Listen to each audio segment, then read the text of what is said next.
laawol kisal ko laawol peewal e ɓantal. Bismillahir Rahmanir Rahim. Alhamdulillahi Rabbil Alamin. Wa sallallahu wa sallam wa baraka ala nabiyyil amin wa ala alihi wa sahbihi wa man tabi'ahum bi ihsan wa istanna bi sunnatihim wa salaka tariqahum ila yawmiddin. Yetti Allah subhanahu wa ta'ala teddudo mawnudo towudo seni laabi hande yettede waddo en bibbe adama teddube wadi en julbe wadi en jaabe moftene laado Muhammad sallallahu alayhi wa sallam mojjori e meden mojjereji heewudi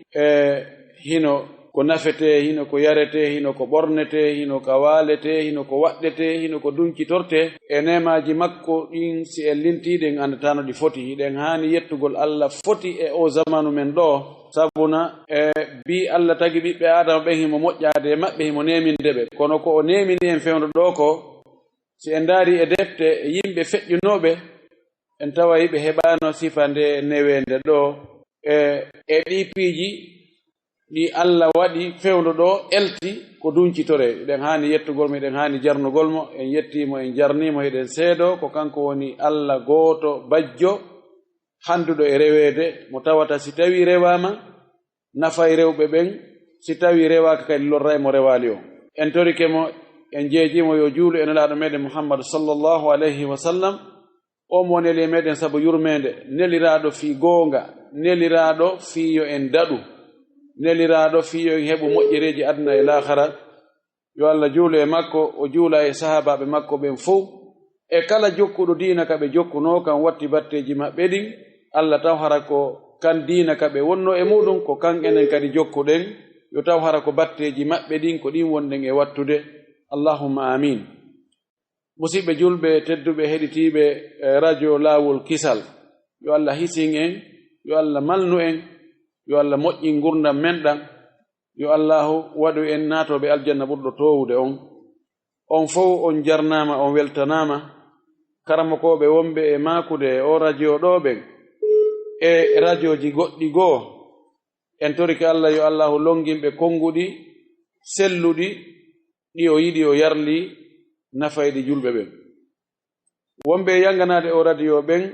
en noone wo no ɓe yangurani radio on fiyo radio on waawu waɗude ko o ɗaɓɓira kon woni ko ka jawdi ɓe wallitori woni ko ka pehe woni ko gollugol tigi ka radio ton en toriki Allah yo Allah waɗu joddi maɓɓe ni hara ko aljanna ɓurɗo towude on e musidɓe julɓe wonɓe heɗade o radio ɓay ko hittinta radio on ko hittinta konngudi wonaɗi e wowlere ɗin ko so tawi heɗotoɓe no woodi wonɓe heɗade ɓen en toriki Allah yo Allah faaminɓe ko wona yewtede kon faamu selluɗo o arsika ɓe gollitirgol ko ɓe nani kon sabuna konngol karamokojo on si a nani hari a anda haray ko imma ɗum wonane hujja ñande darngal ma ɗum wonta hujja e hoore maɗa ko on tigi nangitore o landitiroye yawmal qiyama on jarama on weltanama haray ado en uttugol dambude ɗen fiilande ɗen no woodi toɓɓe ɗiɗi mi faala andintinde musidɓe julɓe tedduɓe heɗitiɓe fewndo ɗo toɓɓere aranere nden ko hunde mapinde aninde nde min mi wattani yila e muɗum miɗo andi kadi hara yimɓe goo wattani yila e muɗum fotande e dartanede moƴƴi ko waɗi fotaka e dolokke sunna on ɓorne hara ko bide a woni nder ton yaasiga ko sunna kono nder ton ko bid'a ko shirku ko ɗum woni nder ton hara ɗum no hulɓini moƴƴino at-talbis jillindirgol piiji ɗin ɓorna piiji ɗin ko ɗi foddaka e ɓornede ɗum neeɓi ko fuɗɗi ko ɗum waɗi Ibnul Jawzi mo jogi deftere wiyetende talbis iblis o jillindira e piiji ɗin o ɓorna piiji ɗin ko ɗi foddaka e ɓornede yi'a sikka ko ɗum ɗo tawana ɗum woni nder ton ko honɗum mi faala arde e mum ɗo ko telengol moccugol ɗi cheytaneji Allah jarri bori en fewndo ɗo cheytaneji ni hiɗi wurti e yimɓe ɓen hiɗi tampini yimɓe hiɗi sonji tentini jiwɓe ɓen hari lawnu menen fewndo ko men mandoto a wonayno ko neeɓi ananali inde no woodi iirotoɓe ɓe cheytaneji nangi hariɗi ala doole few e hoore yimɓe ɓen Allah no hewi yimɓe ɓen e boneji majji on kono ka sakkitorde ɗo tentini ka ca'e gaa sheytaneji ɗi wurtike e soñjugol jiwɓe ɓen woɓɓe kadi dartike wiide ko wi'i ko moccayɓe kono piiji buy ellaji buy yalti e nder muɗum no anda ka lasli moccirgol alqur'ana on e sunna nelaɗo on sallllahu alayhi wa sallam du'aji ko ɓe du'ino ɓe mocciri ɓe moccitima ɓe mocci woɓɓe lasli mum on ko wonde hino dagi hino haani gollitirede no jogi kadi nafoore mum nden batte mum on ko watta ko embere no nawnuɗo on wonaɗo e moccede on e kanko moccowo on no ɓe gomɗiniri sellugol alqur'ana on e wonde alqur'ana on ñawday ñabbeeli ɗin fof ñawday ñabbeeli ɓernde ñabbeeli finde e ñabbeeli ɓalli tayib aray on acca hakke on heɗitiɓe aray o ko jilɓondir nder ɗo kon mana aray mi yilto kam mi wonno ɗon moccugol ngol moccira alqur'an moccira du'aaji nelaɗo sallllahu alayhi wa sallam ɗum ko hunde tabutunde ka l'islam tabutunde ka sunna nelaɗo sallllahu alayhi wa sallam o moccitike so warino belagol no andirɗen noon o hiɓɓidira no sookeje makko ɗen ɗiɗi o tutta o wutta e majje o janga ayatal kursiyu o janga qul huwallahu e falagi e nas o fitta e ɓandu makko ndun fof ka juɗɗen wawi hewtugol toon fof o waɗa ɗum ɗon laabi tati ɗum ɗo fof ko moolagol ɗe gandi ɓawo labide kadi mbilike mo Allah emminno Jibril yoɓe ar e malaikajo go yo ar mocca mo kanko nelaɗo sallllahu alayhi wa sallam o moccuno Ali radiallahu taala anhu o mocci Miqdad Abu Gatada o mocci ɗum ɗo ko hunde taɓutunde iɗen andi ɓeya kadi yahunoɓe ɓe hewti e hoɗo saare ɓe ɗaɓɓi yo ɓe weeru ɗum ko sahabaɓe nelaɗo sallllahu alayhi wa sallam ɓen ɗo jaɓali ɓe wernude ɓe yawti hoɗo ngon ɓe yahi nokku goo ɗon ɓe fowti ardiɗo hoɗo ngon lanɗo hoɗo ngon ŋata ɓe waɗi ko ɓe wowi wadde kon fof fi yo ɓuttu ɓuttali goɗɗo andintinni ɓe ni ha woɓɓe no rewno ɗo seteɓe ɓe ɗaɓɓi en wernuɓe en wernanoɓe ɓe feƴƴi no gasa ɓe mutoyaki jokkiten ɓe ndaare no gasa hara kamɓe kadi ɓe jogii ko ñawdorte ɓaawo ɓe ari ɓe tawiɓe ɓe sifanike ɓe wonde lanɗo maɓɓe on no ŋata si tawi ɓe wawi moccude ɓe wi hii hoorejo maɓɓe inni hii men ɗen mocca kono noon min moccirta ni tun ko be min waɗane goɗɗum ɓe haldi ɓe waɗani ɓe wi ɓe waɗanayi ɓe foti ɓe waɗanayi ɓe dammi ɓe ari ɓe jangi fatiha ɓe tutti ka oya ŋata ɗon Allah sellini ɓuttini ɓe jonni ɓe dammi ɗin ɓe wi ha ɗiɗo noon en sendataɗi en hutotaɗi ha tawe nelaɗo sallllahu alayhi wa sallam lando ɗen kayfiya muɗum ɓay hari ɗum ɗo en waɗali ɗum ɗo ha hande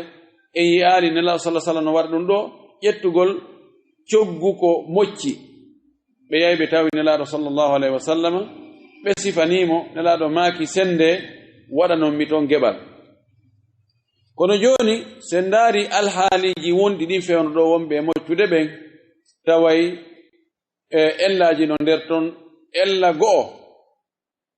wonɓe e moccude ɓen ɓurɓe ɗurde ɓen wona fi Allah ɓe on e moccirde kulol Allah ngol no fandi e muɗum haray ko ɓuri kon ko ndaarugol ko ittete kon embere ko wona ittede kon ko ɗum waɗi ko no on tigi wayi wo so ari ko non piri on wa'ata seede wona golle nde wona yoɓeede si a ari ɗa jogii otowal bambungal pine ko ɓe hottantoma kon e arɗo no seppa ko hottante kon fi kala golle ɗen ko goote kono haray wona gootum ɗum ɗo holli wonde goɗɗum no nder ton e ɗimmum ɗum ko nawnuɗo on wowlata kon mi mana ko cheytane wingin wowlata kon e hunduko nawnuɗo on ƴettugol ɗum ɗon ƴettira ɗum ɗon ƴakkirde wonde ko soobe ko goonga ko wiyata wonde ko kaari imminimmi ko kaari waɗi ɗum ɗo awa ko fiwota resisu ka ƴettere ma ko fiita resisu ka jande ma ko fiita heɓu goɗɗum yo jaadi manin perdu ma ko fi yo ɓiɓɓe maɓe waɗɗum ɗo e ɗum ɗo ƴettugol ɗum ɗon hoolo gomɗina ɗum ɗon saakita hakkunde yimɓe ƴetta acte mahiɗo e hoore ɗum ɗo sunna on tabitaɗe e ɗum ɗon few ko ɗum waɗi karama kojo goo moccayɗo jeyaɓe attiɓe kelɗuɓe e moccugol fewndo o zamanu men ɗo walli fiɓe defte fi muɗum moƴƴi ɓaawo o landama fiiɗon o yetama wonde o captage e ko yimɓe hooloto ko cheytanaji ɗon e wolde kon e kundule nawnuɓe ɓen ɗum adda ha wona gereji hakkunde e musidal ngal o wi ɗum ɗon fof ko fenande ɗum ɗon no lundi sunna emo windi ɗum emo waɗi ɓe raddu mo ruttiɓe ɗum few haray no haani e wonɗo e moccude on yo andu cheytaneji ɗin ko wowlata kon e hunduko nawnuɗo on yo ƴettu ɗum ko fenande ko ɓuri ɗurde kon ko fenande cheytaneji ɗin ko ɗi fenayɗi ko cheytane wiyata kadi mi gomɗini awa ngi naati ngi silmi ɗum yona ko hoolore ngi silmi a yaali ngi no juula a yaali ngi no salligo a anda si ngi no hoora a anda e wonde ko konngol tum no wawi ngi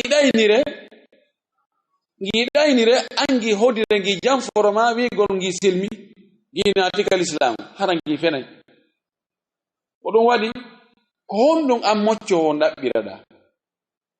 ko jangugol ayeje ɗen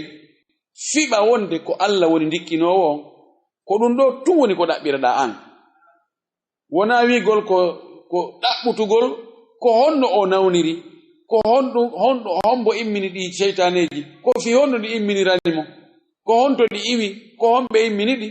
ɗum ɗon wona e laawol on tigi few mo jokki ɗum ɗon ka sunna wona noon de wira moccu si o wowli ko kuman woni wowlude ko cono cana o woni wowlude ko feetuɗo woni e wowlude yona ko hoolore few ɗum waɗi ha hooliɓe ɗum ɓen ɓe mahi ñaawoji e ɗum ɓe waɗi ngaynguji e ɗum taƴi en ɗanji ɗum waɗi ha yimɓe go sokidiri waɗi ha yimɓe ɓe wonnoɓe huwondirde ɓe acci huwondirde few ɓe acci yatindirde few ɓe tuggindirta few ɗum ɗo koko mbile ɓe watta kon tigi tigi ko ɗum ɓeɗo woni e wadde no Allah sifori noon yufarriquna bayna al mar'i wa zawjihi sendugol hakkunde weldunoɓe ɗum ɗo yona ko hoolore haray ko rentagol e ɗum ɗo wota mo gomɗina ɗum wota mo hoolo ɗum ƴetta pellet ƴettira ƴakkirde wonde ko o nawnɗo woni wolde ko ɗum ko goonga wona goonga seede wona goonga woodi e moccaɓe ɓe inna ma cheytaneji ɗin inna ko kaari immini men ɓe wowla ɗum ɓen on moccara ɗon tigi o yaha goɗɗo goo moccoyamo cheytaneji ɗin wowla kadine ko goɗɗo goo immini ɗi harna moɗi wowluno on e ko o mocca e juuɗe oya kadi piiji montage ji no nder ton no woodi moccoɓe goo haray hiɓe haldi e mocceteɓe ɓen yoɓe wowlu ɓe inna ko kaari mo ɓe andi hiɓe jogi ngayngu no hakkunde maɓɓe wano sina biro on tigi ma sina on tigi ma baba goto on tigi sifa on ɗin tawata ngayngu e konnagu ko anda kon no heewi ka woni hakkunde maɓɓe awa inna awa dow ko kaari immini men ɗum kadi wona min naali ko fow kono ɗum kadi tabiti wonde no woodi no waɗede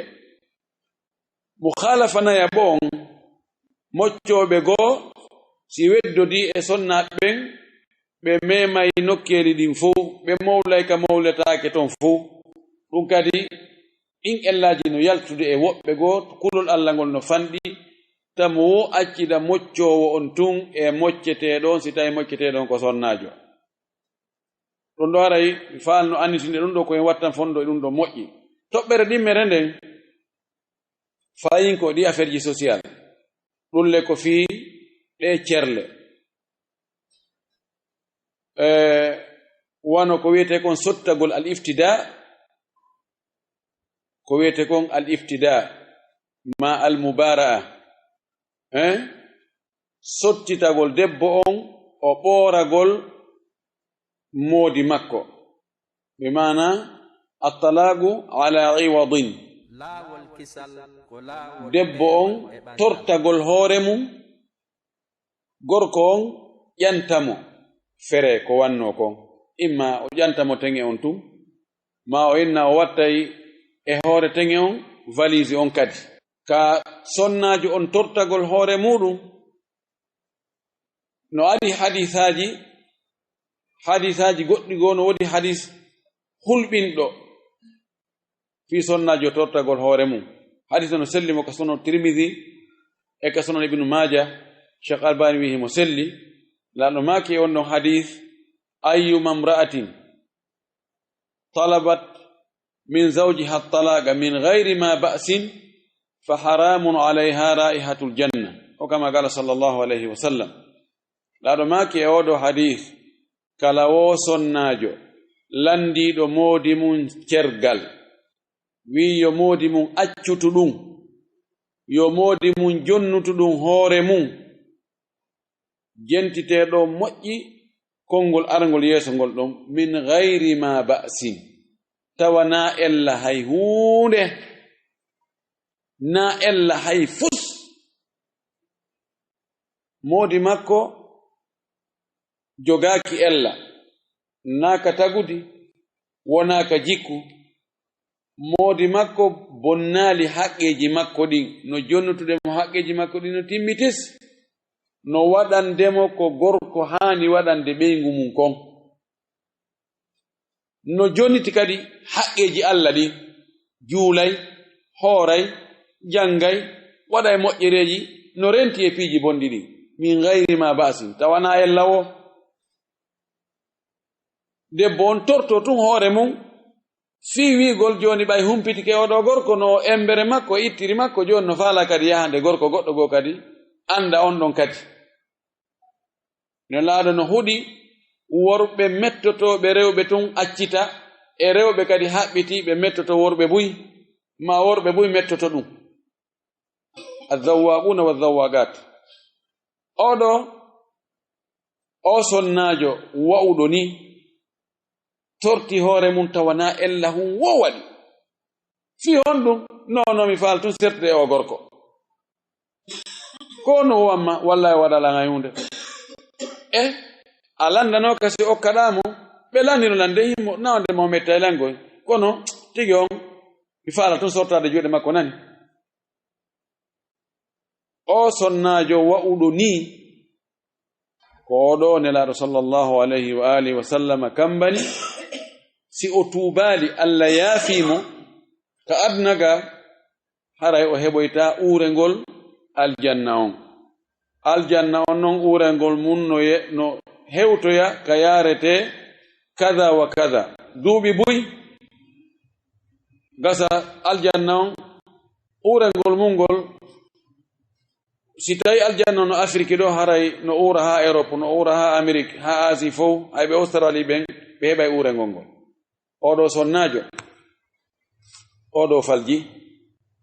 ko waɗi ngal dewgal makko ngal o woni e dogude ɗon e na ella o defi o gorko bonu ɓernde e tampere e soñja o waddidirgol mo kadi e bollonda makko mo yeetino ay ko neɗɗo ko yiɓɓe ɗuuɗi o tayayɓe no nder ton ko faalaɓe yo dewgal ngal moƴƴo no woodi ton woɓɓe goo ɓe faalaaka si tawi ngal moƴƴoyaali woɓɓe goyna min wowluno minen mbeɗen annduno ko debbo on waɗi ɗum ɗo dagaaki kal islam sonnaajo on tortagol hoore mum hara ella hun ala hay kun janɗi kun fandi no woodi wonɓe tortade hoore muɗum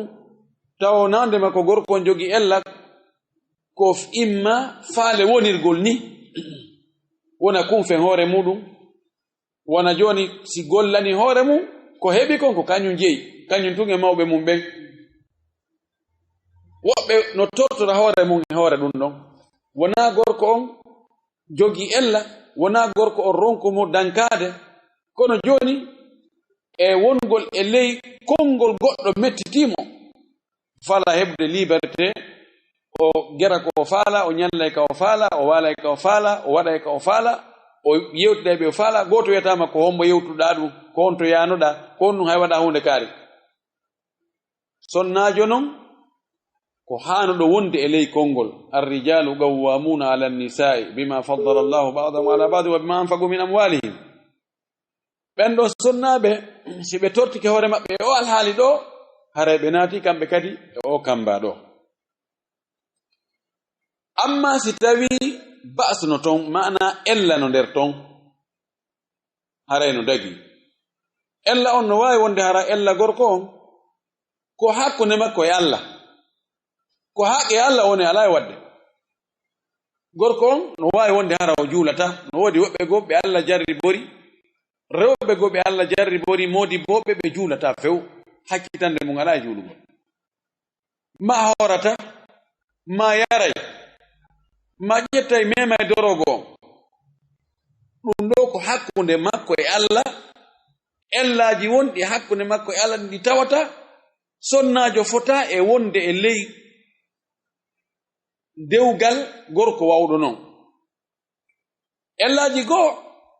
no gasa ko ella tagudi. gorko on no kaani, ma himo raɓɓiɗi, ma himo ɓawli, ma o wawata duncande fayda, o wawata duncande sonnaajo on, huntande haajuji makko ɗin ka danki. ɗin ellaaji kadi no waawi wonde. no waawi ella on haraka ka jikku makko woni, tawa o yennay, ma o piyay, ma o huɗay, ma o ɗalay, himo wuddi o ala e jontude sonnaajo on haqqeji makko ɗin, telen ka dépense e ka koltu e ka hoɗingol mo. ellaaji no waawi ɗin ellaaji fof no waawi wonde. si tawi ko ɗiɗo ellaaji sonnaajo on tawi wawata wondude e gorko wawɗo ni, o torti hoore makko sabu ɗum ɗo haray o naata e o kamba to. ko waɗi debbo sottitagol no ari no tabiti ka alqur'ana. allah wa in khiftum alla yuqima hududallahi fala junaha alayhima fi maftadat bi.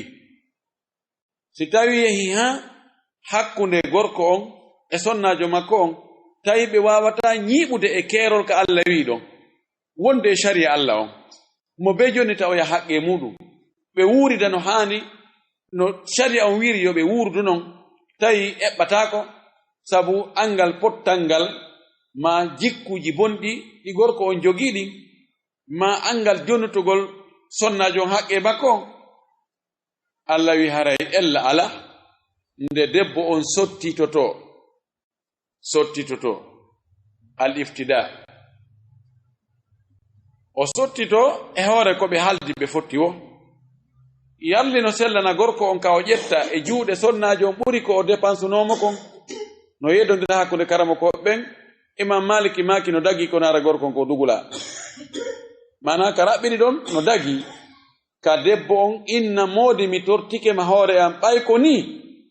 moodi mi fala hettugol hoore am ɗaɓɓa goɗɗo go, min kadi ɗaɓɓa goɗɗo go, no gasa mo be men heɓoyay mo nanodiri.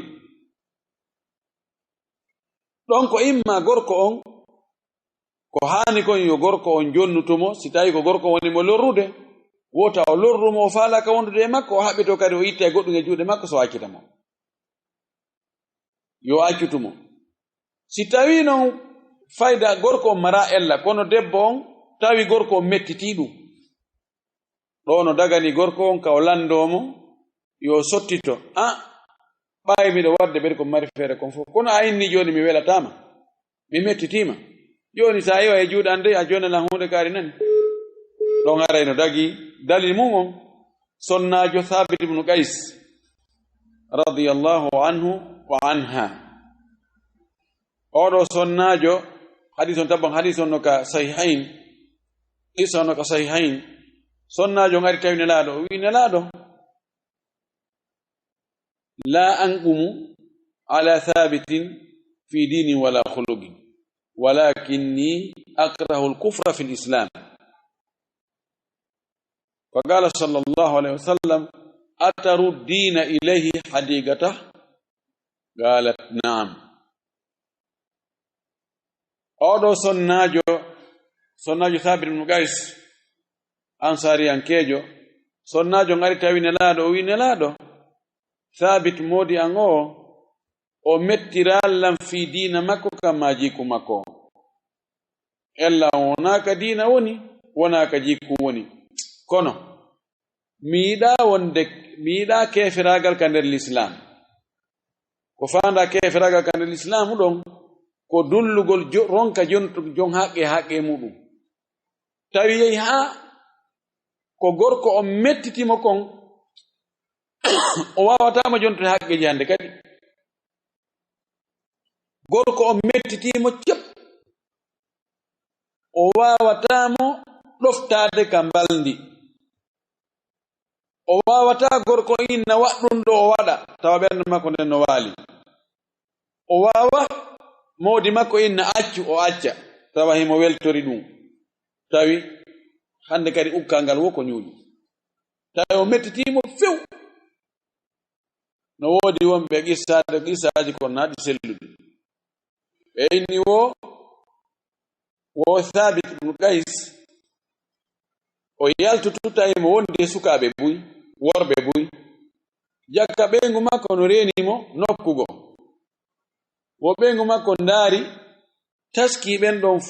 ɓe wondi ɓen fuu o tawi ko moodi makko ɓuri raɓɓuɗude ko moodi makko ɓuri ɓawlude ko moodi makko ɓuri kanude kono mi holaki ɗum ko gonga almuhim sonnajo on ari wi'i nelaɗo moodi an o ɗo min wawata wondude hande kadi sina ɗum mi waɗay keferagal mana mi dullay mi waɗay ko mi hanano wadde nelaɗo maki himo tengirnuma jardin tamaro a jonitama on jardin o wi no woodi riwayaji ɗi sella wi'uɗi o wi'i hay mi ɓeydinamo simo faala hakken ko tawata metteɗen ɗuuɗi simo faala mi ɓeydinamo kadi goɗɗo ngo e hoore on jardin nelaɗo sallah sallam noddi Thabit ibn Qais o wi ɓeygu ma holliri ni ko on no wiɗa e ɗum o wi min himo welanmi simi mettitimo kono min himo welanmi de jeejanammo hara min seedali nelaɗo maaki sonnajo yandi accu wondon o wi nelaɗo a yamiraylan ka a jeejaylan laɗo maaki na yamirgol de mi jeejetewni o wi ami jaɓata on to mat laɗo maaki iqbilil hadiqa wa talliqha tatliqa laɗo maakani Thabit ibn Qais jaɓɓu jardin on accitamo aray o masala ɗo no woodi e karamokoɓe goo feggiɓe e makko wona sengo woto ndarirte dalilji ɗin on tigi ndara e masala on ko ari e mum kon fuu yo on karamokoɓe yoɓe yilto e defte ko karamokoɓe law ko ɓe windi mo falama andude masala on tigi so yiltike defte wiyeten al-Mughni libn Qudama ma al-Istidkar libn Abdul Barr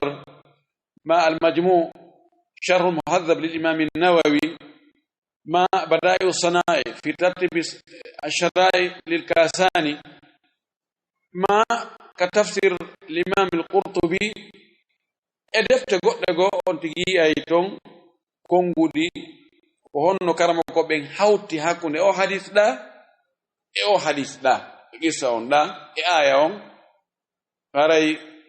ko kambana ko sonnajo tortiɗo hoore mum tawana ella on ay hunde fii tun yiɗugol aduna ma yiɗugol yo worɓe fof humpito ɗum ma yiɗugol wonirgol ni liberté ñallay ka faala wala ka faala wowladi faala wowlde ɓe faala ɗum ɗon sonnajo on so waɗi ɗum ɗo haray o naati e kamba on dey amma si tawi ko ellaji woodi ɗum ɗon haray no dagi ka o torto hoore makko etoɗen ɗe dewle ɓeɗe jogi probléme ji molnaɗi en torki Allah yo Allah arsuku en dewle moƴƴe waɗaɗe barki yo Allah arsuku en ko wiyete kon qana'a yondinaare tawa seeɗa no yona en andugol wonde ko lahara on woni soobe ko diina kam ɓuri hittude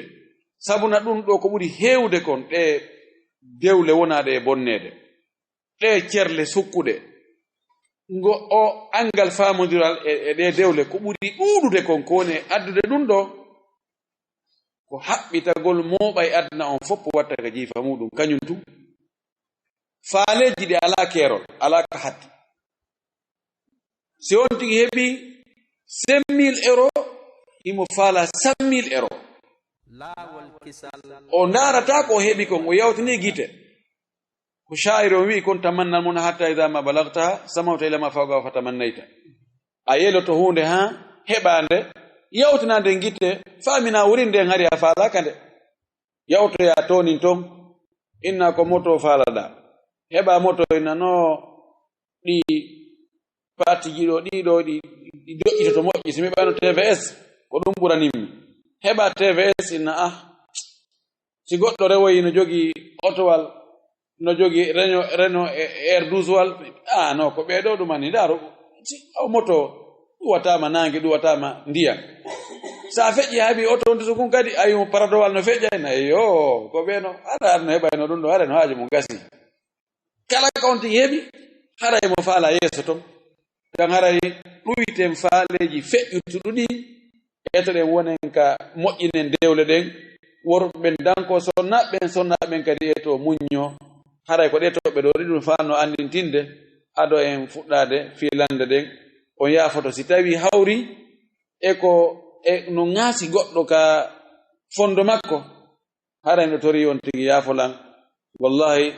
ko Shuaybu wino kon in aradtu illa al islaha ma stata'tu wa ma tawfiqi illa billah komi faalawo ko yo moƴƴu komi faalawo yo heɓu wela e Allah on kono noon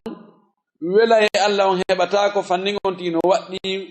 mbeleede mum ɗen kanko sa a waɗɗike ko welma kon a akkiti wonki makin a akkitaniki ɓoggol yoki oru kaki faala wallahi a heɓata wela e Allah on amma man